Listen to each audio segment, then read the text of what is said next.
দর্শক শ্রোতা, কথা বলবো দুর্বল ইমানকে কিভাবে শক্তিশালী ইমানে পরিণত করা যায় এ বিষয়ে। হাদিস পাকে দুর্বল ইমানদার এবং সবল ইমানদার সম্পর্কে বর্ণনা করা হয়েছে। দুর্বল ইমানকে সবল ইমান করতে হলে সর্বপ্রথম সৎ লোকের সঙ্গী হতে হবে। একজন সৎ বন্ধু আপনাকে জান্নাতের পথ পর্যন্ত দেখিয়ে দিতে পারে। কোরআন পাক এসেছে, ইয়া আইয়ুহাল্লাযীনা আমানু তাকুল্লাহা ওয়া কুনু মা'আস সাদিকিন। হে ঈমানদারগণ, তোমরা আল্লাহকে ভয় করো এবং সৎ লোকের সঙ্গী হয়ে যাও। তুই হচ্ছে অধিক পরিমাণে কোরআনকে পড়বো এবং শুনবো। ওয়া ইযা তুলিয়াত আলাইহিম আয়াতুহু যাদাতুহুম ঈমানা। যখন আমরা কোরআনে পাক তেলাওয়াত শুনবো করবো, আল্লাহ ইমানি শক্তিকে বৃদ্ধি করে দিবেন। ইমামে আজম আবু হানিফা বলেন, আল ইমানু লা ইয়াজিদু ওয়া লা ইয়ানকুসু। ইমান বাড়েও না কমেও না, তবে ইমানি স্পিডকে আল্লাহ বাড়িয়ে দেন। সুবহানাল্লাহ। এরপরে নবী এবং সাহাবীদের জীবনী মনোযোগ দিয়ে পড়ব। কত না কষ্ট করেছেন প্রিয় নবীর সাহাবীরা ইসলামের জন্য, দ্বীনের জন্য। নিজের কতটা ত্যাগ স্বীকার করেছেন, সর্বস্ব বিলিয়ে দিয়েছেন। সেগুলি পড়ব, শুনব, ইমানি স্পিরিট আল্লাহ বাড়িয়ে দিবেন ইনশাআল্লাহ। অধিক পরিমাণে আল্লাহ পাকের জিকির করব, সর্বদা আল্লাহর জিকির করব, অন্তর থেকে আল্লাহর জিকির করব।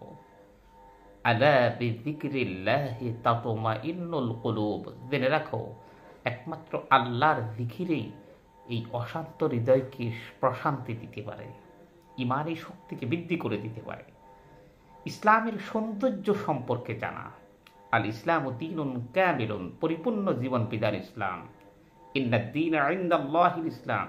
আল্লাহ পাকের একমাত্র পছন্দনীয় ধর্ম ইসলাম। সেই ইসলামকে জানবো, যার মধ্যে কোনো ত্রুটি নেই, খুঁত নেই, তাহলে ঈমান বৃদ্ধি পাবে। আল্লাহ পাকের অগণিত সৃষ্টি নিয়ে গবেষণা করা। ওয়ায়াতাফাক্কারুনা ফি খালকিস সামাওয়াতি ওয়াল আরদ। আকাশ জমিনে যা আছে তা নিয়ে চিন্তা গবেষণা করব। আল্লাহ সম্পর্কে ঈমান বেড়ে যাবে, রাসূল সম্পর্কে ঈমান বেড়ে যাবে। পৃথিবীর সব কিছু থেকে আল্লাহ রাসূলকে বেশি ভালোবাসা। যিনি সব কিছু থেকে আল্লাহ এবং রাসূলকে বেশি ভালোবাসেন, তিনি প্রকৃত ঈমানদার। লা ইউমিনু আহাদুকুম হাত্তা আকুনা আহাব্বা ইলাইহি মিন ওয়ালিদিহি ওয়া ওয়ালাদিহি ওয়ান নাসি আজমাইন। রাওয়াহুল বুখারী।